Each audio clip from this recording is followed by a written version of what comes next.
I'm Myra, 30 years old, and 2 weeks ago, at my birthday, my mother gave me a birthday gift that I will remember for the rest of my life. Imagine this: 40 guests, a five-star restaurant, candles glowing on a cake. Then your mother grabs the microphone and announces you were adopted as a tax benefit, that you were never really family, that 30 years of trying to belong meant nothing. My sister burst out laughing. My father wouldn't even look at me. But what none of them knew was that I had an envelope in my purse.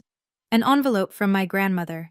And what was inside would make my mother run from her own party before the night was over. Before I continue, if you like stories like this, please hit like and subscribe, but only if you genuinely want to hear what happened next. Where are you watching from? Drop your city and local time in the comments.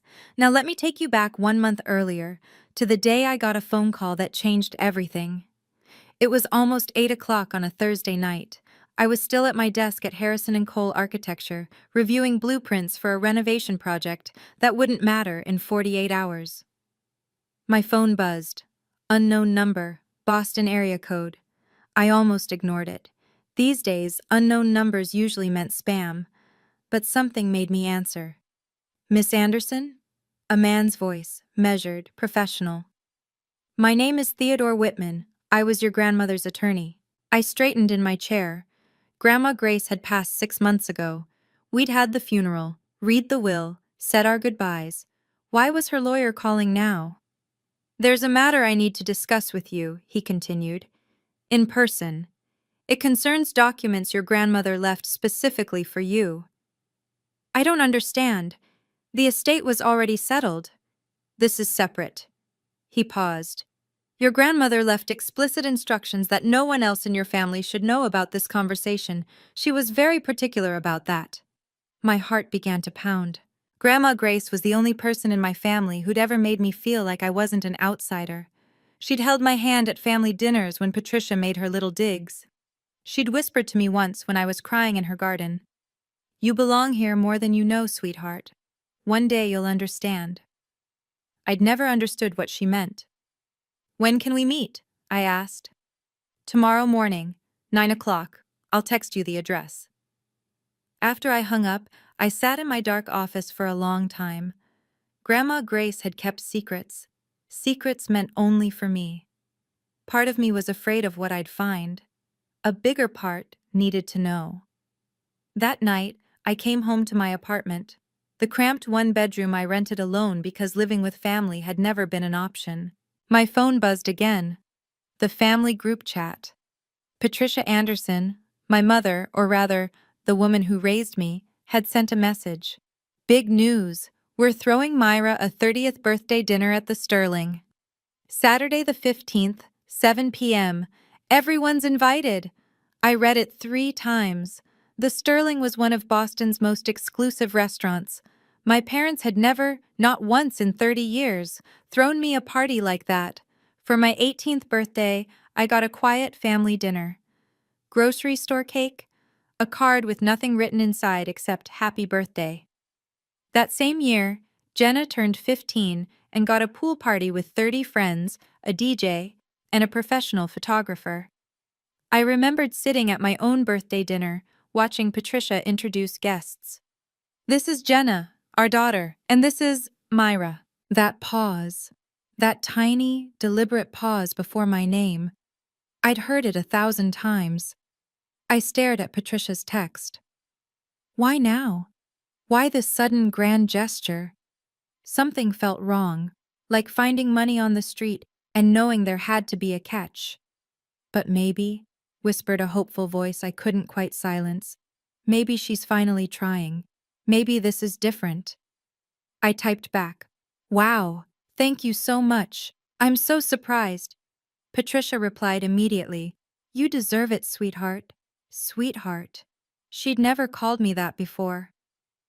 I set down my phone and stared at the ceiling. Tomorrow I'd meet with Grandma Grace's lawyer. Something told me I should know what was in those documents before I walked into any party Patricia planned. Theodore Whitman's office smelled like old leather and expensive mahogany. He was exactly what you'd expect. Silver hair, wire-rimmed glasses, the kind of handshake that meant business. Please, sit. He placed a large envelope on the desk between us. Cream-colored, sealed with wax, stamped with Grandma Grace's initials. G.A. Your grandmother prepared this 5 years ago, he said. When she was in perfect health and of completely sound mind, she made me promise to deliver it only to you, and only after her passing. I touched the envelope. It felt heavy with secrets. What's inside? A copy of her will, a personal letter, and a smaller sealed envelope she instructed you not to open unless, in her words, absolutely necessary. He met my eyes. She said you would know when the time was right. My hands trembled as I broke the seal. The will came first. I scanned the legal language until I found my name.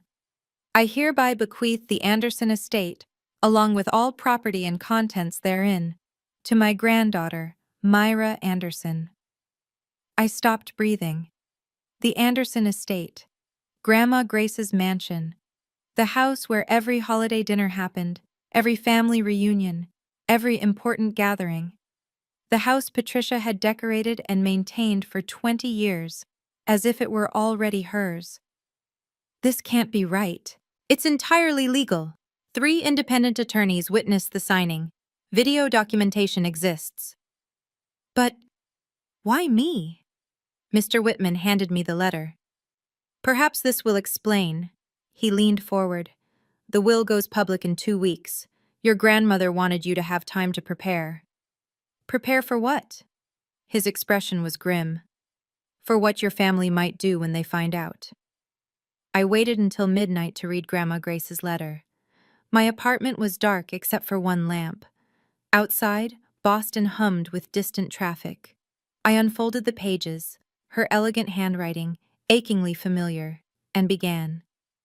My dearest Myra, if you're reading this, I'm gone, and there are things I should have told you when I was alive. I wasn't brave enough then. I'm sorry. First, know this. I have loved you from the moment I first held you. Not because I had to, because you were light in a family that had forgotten how to shine. Second, I'm sorry I couldn't protect you better. I watched Patricia diminish you year after year, and I should have fought harder. I should have said more.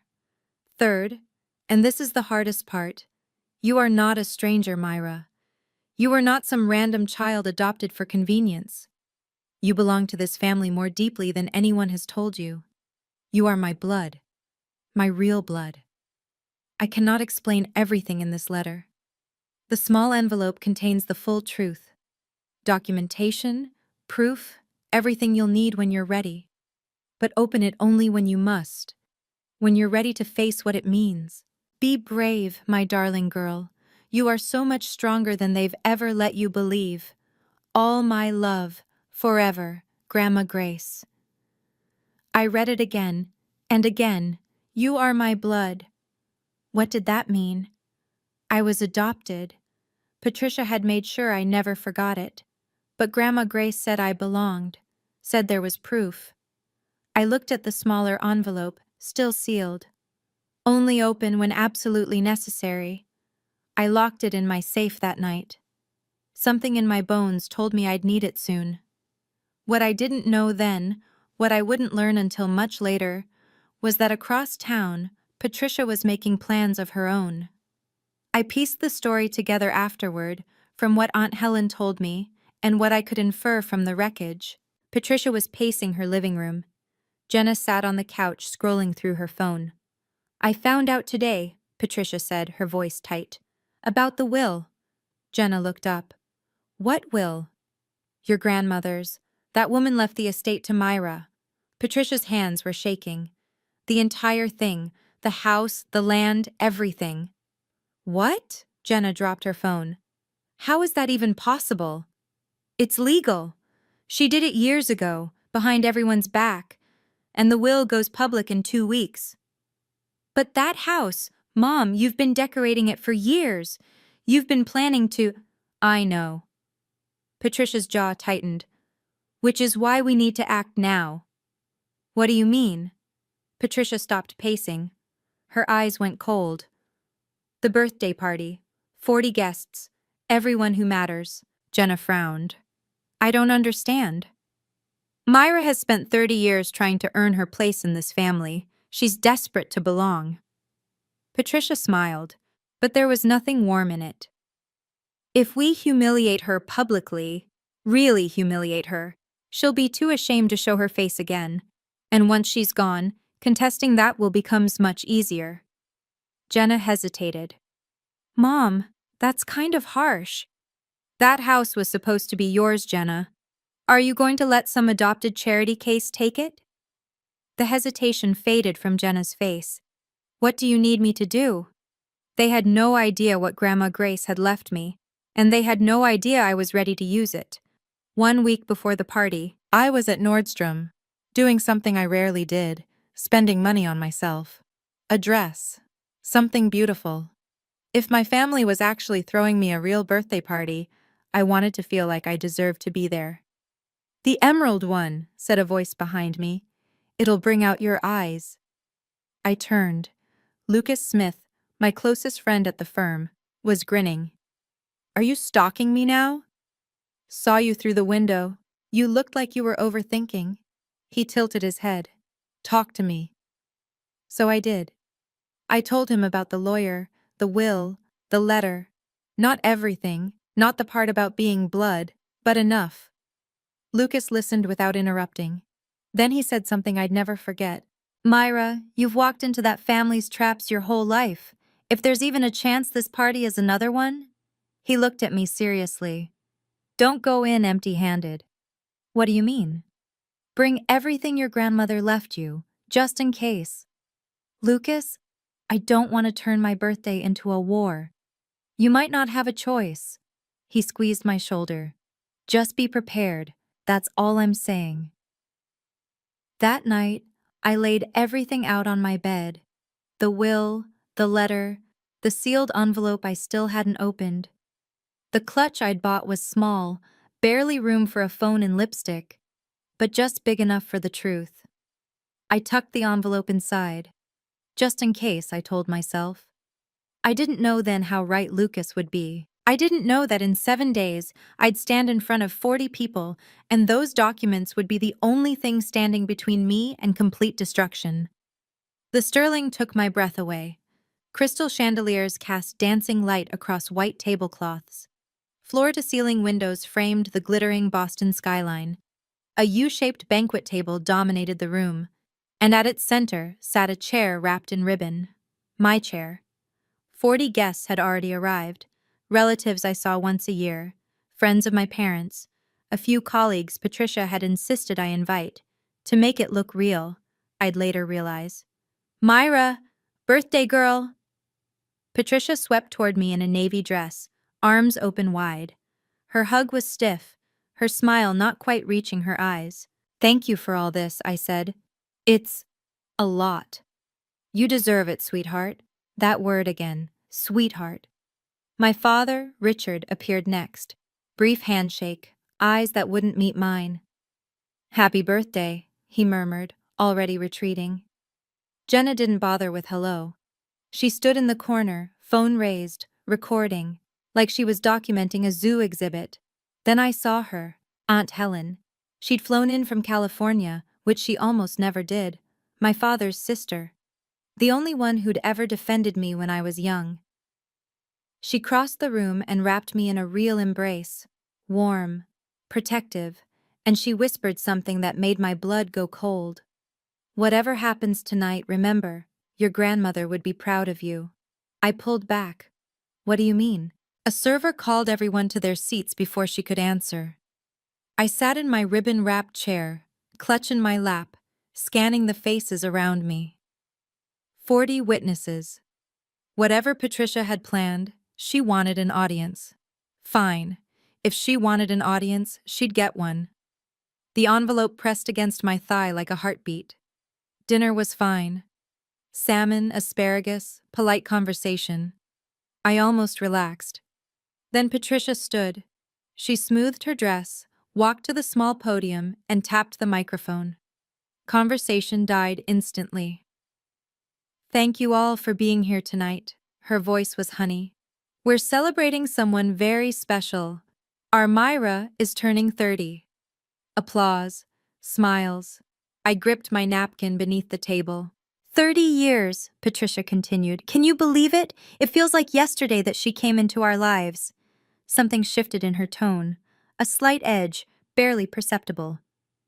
I've been thinking a lot lately about Myra's journey, about where she came from, about everything this family has done for her. The air in the room changed. I felt it before I understood it. We've supported her through school, through her career, through everything. Patricia's smile widened. We've loved her like she was one of us. Like. My stomach dropped. But I think. Patricia paused dramatically, scanning the room. It's time we were honest. Don't you? Murmurs rippled through the guests.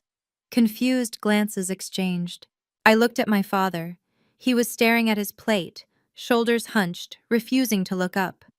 I looked at Jenna, phone raised, recording, smiling. For 30 years, Patricia announced, we've kept a secret. But secrets have a way of coming out, don't they? And I think tonight, on Myra's special day, she deserves to finally know the truth. My heart pounded so hard I could hear it. Across the table, Aunt Helen half rose, face pale. Patricia! Her voice was sharp. Don't do this! Patricia ignored her completely. Myra, sweetheart. She turned to face me directly, eyes glittering. Are you ready to hear the truth? Myra isn't our biological daughter. The words hit the room like a bomb. Gasps, whispers, 40 pairs of eyes swiveled toward me. She's adopted. Patricia's voice rang with something almost like triumph. We took her in when she was 2, and do you know why? I sat frozen, couldn't move, couldn't breathe. Tax benefits. Patricia actually laughed. The government had this wonderful program back then. Adopt a child, get a nice deduction. Richard and I thought, well, why not? We could use the write-off. My ears were ringing. The room blurred at the edges. Somewhere to my left, Jenna's laughter pierced the silence, sharp, cruel, echoing off the chandeliers.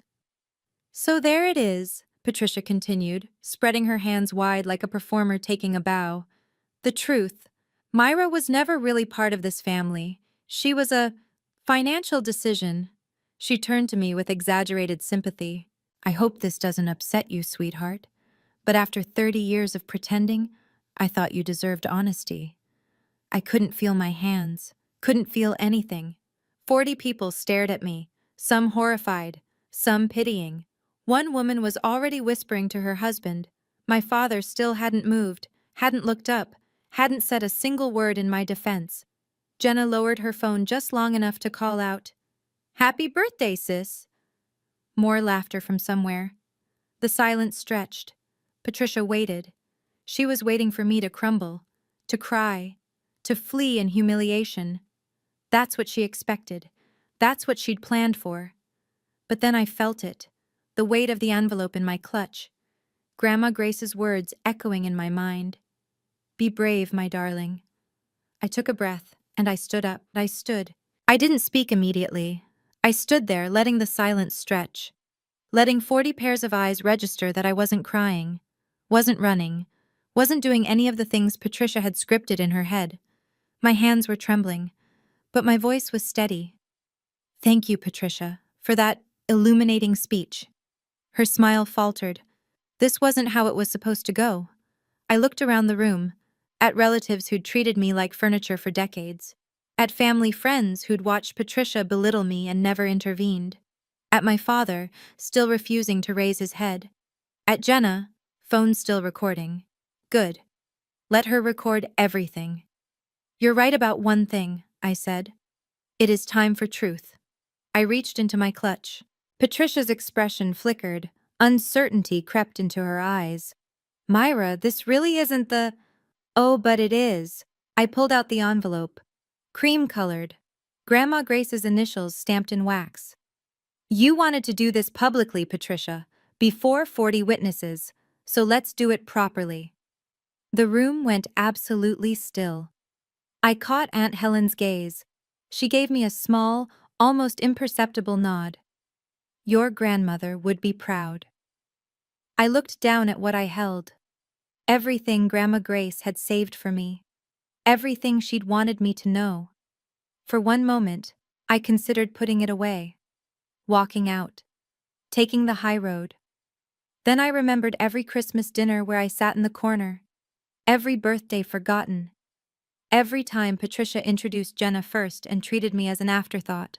30 years of being made to feel like I didn't belong, no more. Ready, Patricia? I asked calmly. For the truth? Her face had gone white. 2 weeks ago, I began, my voice carrying across the silent room.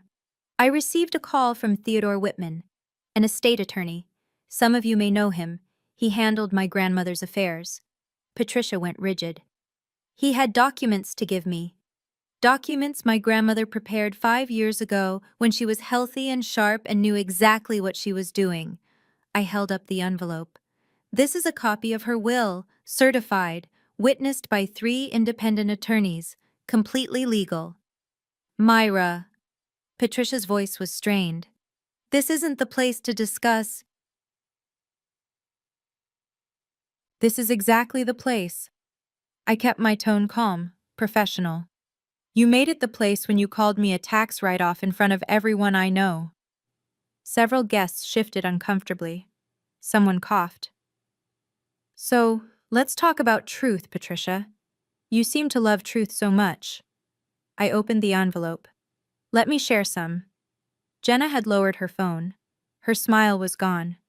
My father finally looked up. His face had gone gray. I pulled out the first document. Want to know what this says? Patricia's eyes were wide with something I'd never seen on her before. Fear. It says Grandma Grace left me the Anderson estate. The house, the contents, the land, everything. The room erupted in whispers. That's impossible, Patricia started. It's entirely legal. I cut her off. I can recite the exact language if you'd like, word for word. Patricia's mouth opened and closed. Nothing came out. But here's the thing. I smiled. Calm, controlled. The house isn't even the most interesting part. I watched her face drain of color. Do you want to tell them, Patricia? Or should I? Let me pause here for just a second. If you've made it this far and you want to know what else is in that envelope, tap like and drop a comment telling me what you think Grandma Grace's secret is. I read every single one, and trust me, what I'm about to reveal is wilder than anything you're guessing right now. Okay, back to the story. Patricia tried to recover. Myra, this isn't the time or place to discuss estate matters. I see. Not the time? I let out a soft laugh. You just told 40 people I was a tax deduction. You don't get to decide when it's not the time. Whispers rippled through the guests. Uncomfortable glances passed between couples. This is a family matter, Patricia stepped toward me. We should continue this privately. No. My voice didn't waver. You wanted an audience for your performance. You've got one. Patricia spun toward my father. Desperation leaked into her voice. Richard, say something. Every eye shifted to him. Richard Anderson, the man who'd been my father for 30 years without ever truly being my father, slowly raised his head. Pat, he said quietly, maybe we should let Myra finish. Patricia looked like she'd been slapped. Richard, I'm tired, Pat. His voice cracked. I've been tired for a very long time. Jenna's jaw dropped. Dad! Let her speak. The room fell silent again. I hadn't expected that. 30 years of watching my father avoid every conflict. 30 years of watching him look away while Patricia made me feel invisible. And now, finally, he was pushing back. It didn't fix anything. Not yet. But something had shifted. Patricia stood alone at the podium. No allies left. I almost felt sorry for her. Almost. Shall I continue? I asked. No one objected. Good. I pulled out the second document, Grandma Grace's letter. Because you haven't heard the best part yet. Patricia's face was completely white now. She knew. I could see it in her eyes. She knew what was coming. And she couldn't stop it. I held up the will so everyone could see. This is certified, notarized, legally binding, prepared 5 years ago by Theodore Whitman, Grandma Grace's personal attorney. My voice was clear and steady. I'd rehearsed this in my head 100 times since that meeting. It states that the Anderson estate, the house, the property, all its contents, passes to me, Myra Anderson. Gasps rippled through the crowd. That property has been in the family for 60 years. Grandma Grace lived there her entire married life. I looked directly at Patricia. She left it to me. Not to you, not to Jenna. To me. That's impossible, Patricia sputtered. That house was supposed to… I've maintained that property for 20 years. Maintained it? I tilted my head. Or redecorated it like it was already yours. Someone in the back stifled a laugh. The will includes a statement. I read aloud. I make this decision because Myra is the only person in this family who loved me for myself, not for what I owned. Patricia's face contorted. That senile old woman had no right to… Careful, my voice dropped. That's my grandmother you're talking about. Aunt Helen stood. The will is valid, Patricia. I witnessed it myself. More gasps, more whispers. Patricia whirled on her. You knew about this? Mother was lucid, sharper than any of us. Aunt Helen's voice was ice. She knew exactly what she was doing. I let the moment settle. Let Patricia feel the walls closing in. But here's the thing, I said slowly. The house isn't even the most interesting part. Patricia's eyes went wide. There's more? Someone whispered. Much more. I unfolded Grandma Grace's letter. My grandmother wrote this by hand, and it explains something that changes everything. The room was so quiet, I could hear the chandelier crystals tinkling. I read aloud. My dearest Myra, you are not a stranger who was adopted by chance. You are not some charitable act or tax benefit. You are my blood, my real blood. You are my granddaughter, the daughter of Marcus, my firstborn son. Chaos erupted, guests turning to each other, voices overlapping. Marcus? Who's Marcus? Patricia gripped the podium like she might collapse. That's a lie, she managed. Marcus was Richard's older brother. Aunt Helen's voice cut through the noise. He passed away when Myra was 2. Every head swiveled toward her. He struggled with addiction. Our parents disowned him, pretended he'd never existed. Aunt Helen's voice was steady but heavy with old grief. When Marcus died, Mother was devastated. He had a daughter, a 2-year-old who needed a home. She looked at me, eyes glistening. Mother begged Richard to take her in, to keep Marcus's child in the family. I could barely breathe. Richard had tears running down his face. You're my niece, Myra, Aunt Helen said softly. You always have been. I turned to Patricia. You knew. It wasn't a question. You've known the whole time. She said nothing. Her silence was admission enough. 30 years. My voice shook slightly. You made me feel like an outsider for 30 years, when I had more right to be here than you ever did. Patricia opened her mouth. But I wasn't finished. And that's still not everything. I reached into the envelope and pulled out the smaller sealed packet, the one I hadn't opened until tonight. Grandma Grace had written on it, only open when necessary. If this wasn't necessary, nothing would ever be. My grandmother left me one more thing, I said. She told me to open it when I truly needed it. I looked at Patricia, at her white face, her shaking hands. I think now qualifies. Patricia lunged forward. Myra, wait. Whatever's in there. We can discuss this privately. Privately? I held the packet out of her reach. Like you privately planned to humiliate me tonight? Like you privately recorded it so you could share my shame with everyone? She froze. Yes, I figured it out. I glanced at Jenna, who was frantically trying to stop her phone. The public shaming, the recording. You thought if you embarrassed me enough, I'd disappear. Then you could contest the will without a fight. Patricia's mouth worked soundlessly. How did you? It doesn't matter how. I carefully broke the seal. What matters is what's inside. I pulled out 2 items. First, a DNA test result dated 28 years ago. Second, an old photograph, faded at the edges. I studied them for a long moment. My hands trembled, not with fear, but with the weight of understanding finally clicking into place. Grandma Grace kept thorough records, I said quietly. Very thorough. I looked up at Patricia. Would you like to explain these, or should I? Her face had gone from white to green. 40 people held their breath. I finally understood why Grandma Grace had chosen me, and why Patricia had spent 30 years trying to make me feel like I didn't belong. I held up the DNA test. This was taken when I was 2 years old, when Marcus, my father, was still alive. My voice was steady now, grounded in truth. It confirms I'm his biological daughter. I studied the results again, at the detail that had made my breath catch when I first read it. But there's something else, something about Marcus himself. Patricia made a strangled sound.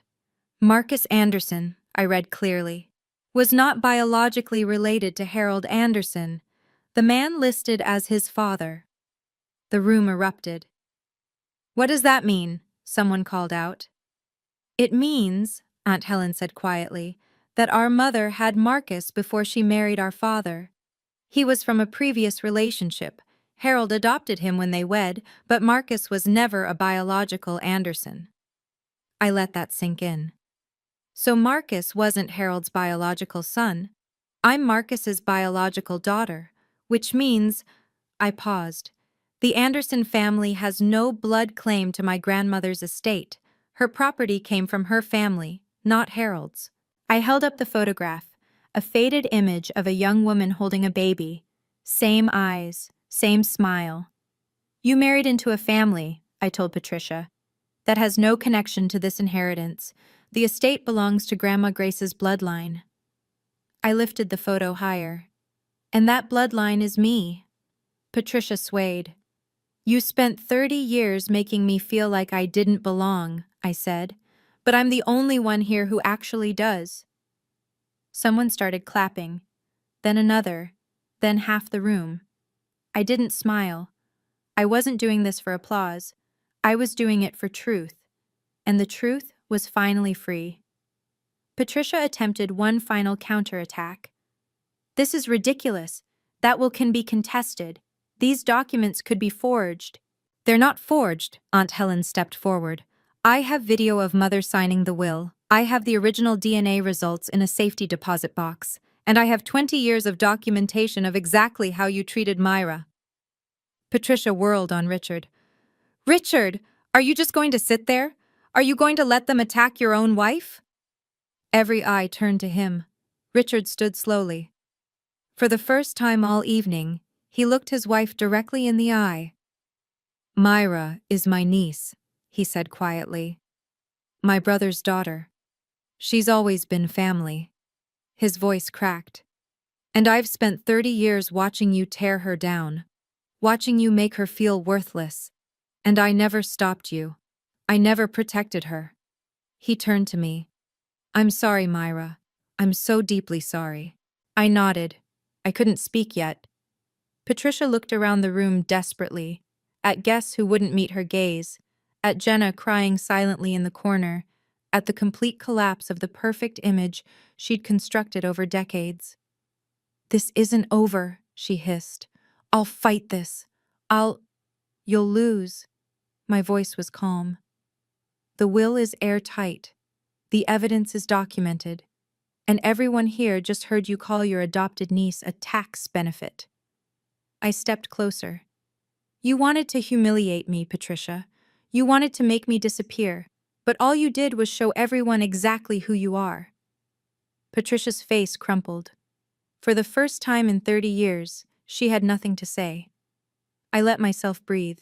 The anger was still there, coiled in my chest. But I refused to become what Patricia was. I didn't want revenge. I wanted something better.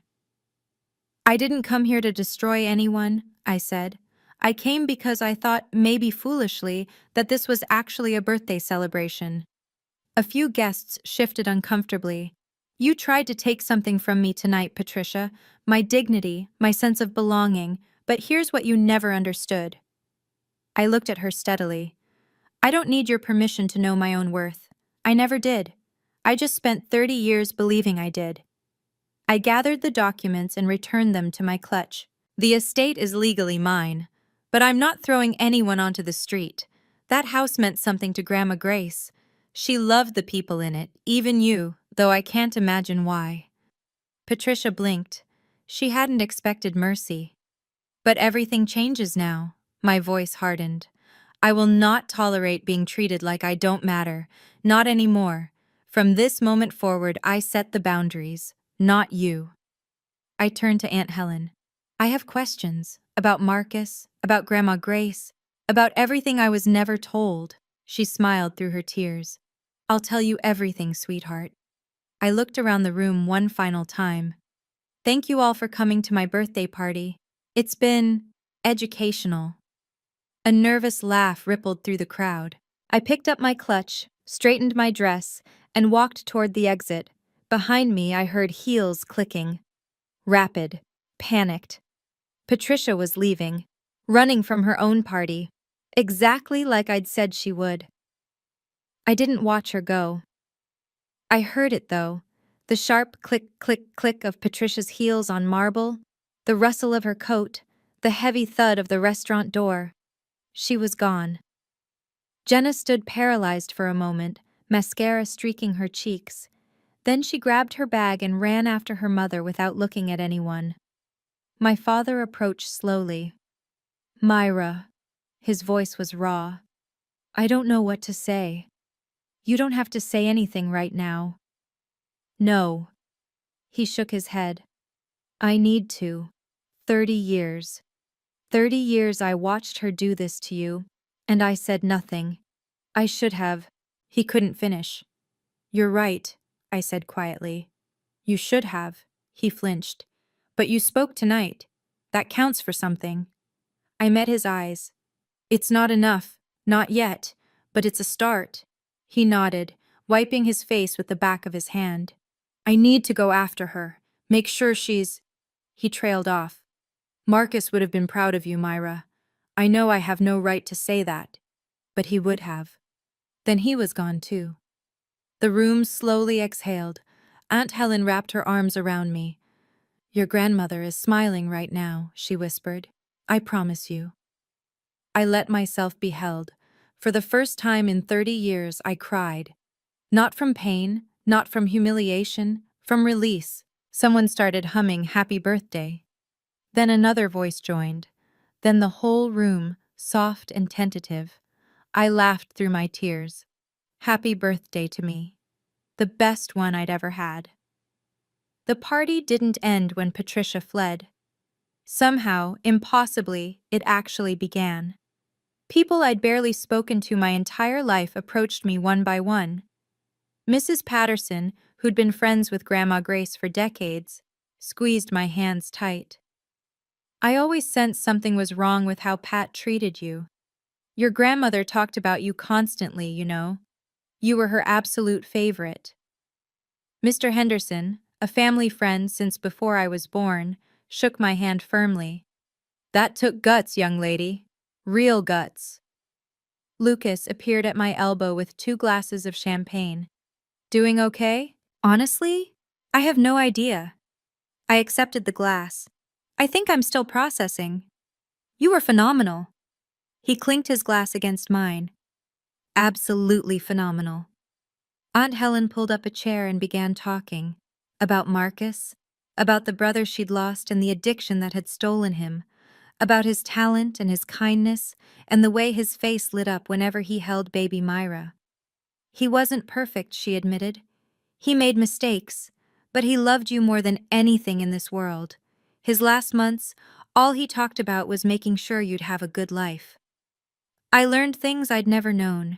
That Marcus had painted, that there was a portrait of me as an infant that Grandma Grace had kept in her bedroom closet, that his addiction began after a car accident left him in constant pain. He wasn't a villain, Aunt Helen said softly. He was hurting. There's a difference. By midnight, the guests who remained were there because they wanted to be. For me. "Happy birthday, Myra," someone called out. I raised my glass. You know what? It finally is. 1 week after the party, the fallout was everywhere. Patricia had vanished from her usual circles. No charity luncheons, no garden club, no carefully curated social appearances. Word had spread. Someone at the party had leaked the story, and Boston's upper-middle-class gossip network ran with it. Jenna lost over 8,000 Instagram followers in 5 days. Brands quietly distanced themselves. Turns out people don't want to buy skincare from someone who laughed at her sister's public humiliation. Then Richard called. Richard. We met at a coffee shop far from the family's usual haunts. He looked like he'd aged a decade in a week. "I need to tell you about Marcus," he said. "Really tell you." So he did. He told me how Marcus was the golden child once, brilliant, creative, everyone's favorite, until the accident, until the pills, until addiction swallowed everything. "Our parents gave up on him," Richard said. "Pretended he didn't exist. And Mom, your grandmother, never forgave them. Never forgave herself either. She couldn't have saved him." "No, but she saved you." He looked at me with red-rimmed eyes. "She made me promise to take you in, raise you as my own. And I did. But I failed at the rest. I let Patricia control everything. Let you grow up feeling unwanted." "Why?" "Because I was a coward," his voice broke. "Afraid of confrontation, afraid of Patricia, afraid of everything. I didn't forgive him that day. I wasn't ready, but I didn't walk away either." "This isn't the end," I said, "but it might be a start." He nodded, tears streaming. "Baby steps. That's all any of us can take sometimes." I know this story is heavy. If you've ever had to set boundaries with toxic family members, if you've ever felt like an outsider in your own home, I want to hear from you. Drop a comment, share your story. I read every single one, and honestly, knowing I'm not alone in this helps more than I can say. Okay, let me tell you what happened when I finally visited the estate. 2 weeks after the party, I drove to the Anderson estate. I'd been avoiding it.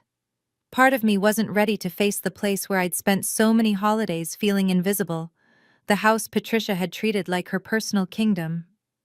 But it was mine now. I needed to see it. Patricia and Jenna had moved out the week before, a temporary rental while they figured things out, according to Aunt Helen. They'd taken their personal belongings, but left the bones of the house intact. I walked through the quiet rooms slowly. The parlor where Patricia had hosted her parties, always positioning me in the back. The dining room where I'd sat through countless awkward holiday meals. The garden where Grandma Grace and I used to talk, while Patricia watched disapprovingly from the window. I climbed the stairs to Grandma Grace's bedroom. It still smelled like her. Lavender and old books. I sat on her bed and let the tears come. In her closet, behind winter coats and hat boxes, I found something I'd never seen. A cardboard box worn at the corners. Inside were photographs. Dozens of them. Marcus as a child. Marcus as a teenager with paint-stained hands. Marcus holding a newborn baby. Me. Grinning at the camera like he'd won the lottery. On the back of that last photo, in Grandma Grace's handwriting, Marcus and Myra, my two greatest loves. 1994. I pressed the photo to my chest and sobbed. I'd never seen his face until now. But looking at him, I saw myself. The same eyes, the same crooked smile. "I wish I'd known you," I whispered to the empty room. The house was silent, but for the first time, It felt like home. 3 weeks after the party, my phone rang. Jenna. Every instinct screamed to let it go to voicemail, but curiosity won. "Please don't hang up," she said immediately. "Please." I sat down. "I'm listening." "Can we meet? Somewhere neutral. I need to. I don't know. I need to talk." We met at a coffee shop on the other side of the city. Jenna looked different. Smaller somehow. No perfect makeup. No Instagram-ready outfit. Just a tired young woman in jeans and a wrinkled sweater. "I'm not here to apologize," she said immediately. "I mean, I know I should, but I'm not there yet." "Then why are you here?" She stared at her untouched latte. "I need to understand why Grandma loved you more." I blinked. "What?" "She always looked at you differently, like you were special." Jenna's voice cracked. "She never looked at me that way. Not once. Mom always said it was because you were the poor orphan and Grandma felt guilty. But that wasn't it, was it?" "No, it wasn't. You were actually her granddaughter. By blood." Jenna laughed bitterly. "And I was just the consolation prize. Jenna, Mom told me my whole life that I was the real daughter, that you were the interloper." Her eyes welled up. "But maybe I was the one who never really knew where I stood." I didn't know what to say. "I'm not asking for forgiveness," she continued. "I don't deserve it. But is there any chance, ever, that we could start over?" I considered the question. "The door isn't closed," I finally said, "but you're going to have to earn your way through it." She nodded. It was the beginning of something. I just didn't know what yet. 1 month after the party, I made a list. Not a revenge list, a boundary list. Patricia. No contact. Not welcome at the estate. If she wanted to communicate, it would go through attorneys. Richard. Limited contact. Open to rebuilding, but slowly. Trust would be earned, not assumed. Jenna. Wait and see. She'd shown a crack in her armor, but cracks can seal over. I'd believe real change when I saw sustained evidence. Aunt Helen. Family. Real family. The kind I'd always wanted. I began making small changes to the estate. Nothing dramatic. I wasn't trying to erase memories. But I converted Grandma Grace's bedroom into a memorial space. Her photographs, Marcus's artwork, the portrait of infant me that he'd painted before he died. A tribute to the people who'd loved me before I could remember. Then I did something bigger. I created the Marcus Anderson Memorial Scholarship Fund for kids aging out of foster care who wanted to study art or architecture. "Because your father never got a second chance," Aunt Helen said when I told her. "But maybe someone else can." Exactly. The first recipient was a 17-year-old girl named Maya. She'd been in the system since she was 9. No stable home, no family who chose her. But she could draw like nothing I'd ever seen. At the scholarship ceremony, she tugged on my sleeve. "Did you ever feel like you didn't belong anywhere?" "Every single day," I told her honestly, until I stopped waiting for permission. Permission? To belong, to matter, to take up space. I smiled at her. "You don't need anyone's permission, Maya. Neither did I. I just took 30 years to figure that out." She hugged me. It felt like hope. 6 months after the party, I held a memorial at the estate. Not a funeral, we'd already had that. This was something different. A celebration, a remembrance, a closing of chapters and opening of new ones. The guest list was intimate.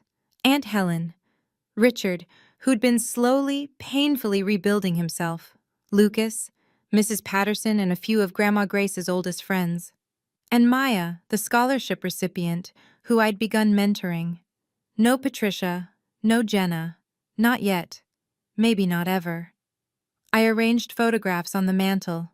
Grandma Grace on her wedding day, young and radiant. Marcus at 20, paintbrush in hand, eyes full of dreams he'd never fulfill. And the photo of him holding me, the one I'd found hidden in the closet. I spoke first. Most of my life, I didn't know who I was. I knew I was adopted. I knew I was different. I knew I didn't fit. My voice held steady. But I didn't know I had a father who loved me, a grandmother who fought for me, a history that was mine. I looked at the photographs. Grandma Grace spent her final years making sure I'd learn the truth, that I'd have tools to defend myself when the time came. She couldn't protect me while she lived, not completely, but she found a way after. I lit 2 candles, one for her, one for Marcus. I never met my father, but he's part of me. I see him every time I look in the mirror. Richard was weeping openly. Aunt Helen held my hand. To Grace, I said softly. And to Marcus, I hope you're together now. To Grace and Marcus, everyone echoed. The candles flickered like heartbeats. I smiled through my tears. The official launch of the Marcus Anderson Memorial Scholarship made the local news. The estate had been transformed for the event, not into something unrecognizable, but into something new, warm, welcoming, the kind of home Marcus might have built if he'd had the chance. A modest crowd gathered, arts education advocates, former foster youth, local journalists, and at the center, 10 young artists displayed their work, each one a scholarship recipient. I stood at the podium and looked out at faces full of hope. My father never got a second chance, I said. He struggled, and when he reached out for help, he was turned away, disowned, erased. I took a breath. I don't want any child to feel erased. I don't want any artist to believe their dreams aren't worth fighting for. I gestured toward the scholarship recipients. These young people aren't charity cases. They're not tax deductions. A knowing laugh rippled through the crowd. They're the future, and they deserve every opportunity to shine. Afterward, Maya, the first recipient, tugged my sleeve. Ms. Anderson, can I ask you something? Always. Did you ever feel like no matter what you did, people would always see you as less? I knelt to her level. Every day of my life, until I learned something important. What? Their opinion of me wasn't my truth. My truth was mine to create. I smiled. And so is yours. She hugged me, quick and fierce. Thank you, she whispered, for making me feel like I matter. I hugged her back just as tightly. You do matter, Maya. You always have. The cameras flashed. But I wasn't thinking about press coverage. I was thinking about legacy and how it doesn't end. It transforms. That night, I sat alone in Grandma Grace's room. The candles from the memorial still flickered on the mantel. The photographs watched over me. Outside the window, Boston glittered against a clear winter sky. I thought about everything that had changed, what I'd lost, the fantasy of a loving family, the delusion that if I just tried hard enough, Patricia would accept me, the version of myself that bent and broke and begged to fit into a space that was never built for me. What I'd gained? Truth, identity, real connections with people who chose me. Aunt Helen, Richard in his imperfect way, friends who showed up, freedom from seeking validation I was never going to receive, and something harder to name. Peace. I looked at the photo of Marcus. I wish you could see me now, I whispered. I think you'd be proud. The candle flame danced as if in response. Grandma Grace had taught me something profound through her final gift. You can't force people to love you. You can't contort yourself into belonging somewhere that refuses to hold space for you. But you can build a life where you belong to yourself first, where your worth isn't a verdict handed down by others. That's what I'd finally done. I picked up my phone and typed a note. Things I know for certain. 1. I am worthy of love, my own first. 2. I don't need permission to belong. 3. Boundaries aren't cruelty, they're self-preservation. 4. The people who matter will choose you, release the ones who don't. Ooh, I saved it. Then I stood, blew out the candles, and walked toward my future. Behind me, the house settled into quiet. I was finally home. Here's what I've learned. After everything that happened, I spent a lot of time trying to understand Patricia. Not to forgive her, I'm not there and I may never be. But to make sense of it. A therapist explained it to me this way. People like Patricia don't hate you because something's wrong with you. They hate you because you represent something they can't face in themselves. Marcus was the family's shameful secret, the failure they wanted to erase. And every time Patricia looked at me, she saw him. She saw everything the Anderson name wanted to bury. Her cruelty was never really about me. It was about her own fear, fear of losing control, fear of exposure, fear of not measuring up. She managed that fear by making me small, by making me the problem instead of examining her own reflection. That doesn't excuse a single thing she did, not even close. But understanding it helped me stop blaming myself. And me? My weakness was always believing I had to earn love. I spent 30 years auditioning for acceptance, performing, bending, shrinking, trying to prove I deserved a seat at a table that was never going to welcome me. The truth is, you don't prove you're worthy of love. You simply are. If you're watching this and you're trapped in a relationship, family, romantic, friendship, where you constantly feel like you have to justify your existence, ask yourself, why am I performing? And for who? The people who genuinely love you will never make you audition for it. That's the lesson. That's what 30 years of pain finally crystallized into clarity. NCTA. Thank you for staying with me through this whole story. If any of it resonated, if you've ever felt like an outsider in your own family, if you've ever had to draw lines you were terrified to draw, if you've ever discovered a truth that rebuilt everything, I want to hear about it. Leave a comment. Tell me your story. I read every single one, and I promise you this, you're not alone. If this story meant something to you, hit subscribe, not for the algorithm, but because if you're still here, you probably understand what it means to fight for your own worth. And I want to keep sharing stories like this with people like you. Check the description for more. And remember, you don't need anyone's permission to belong. You never did. See you in the next one.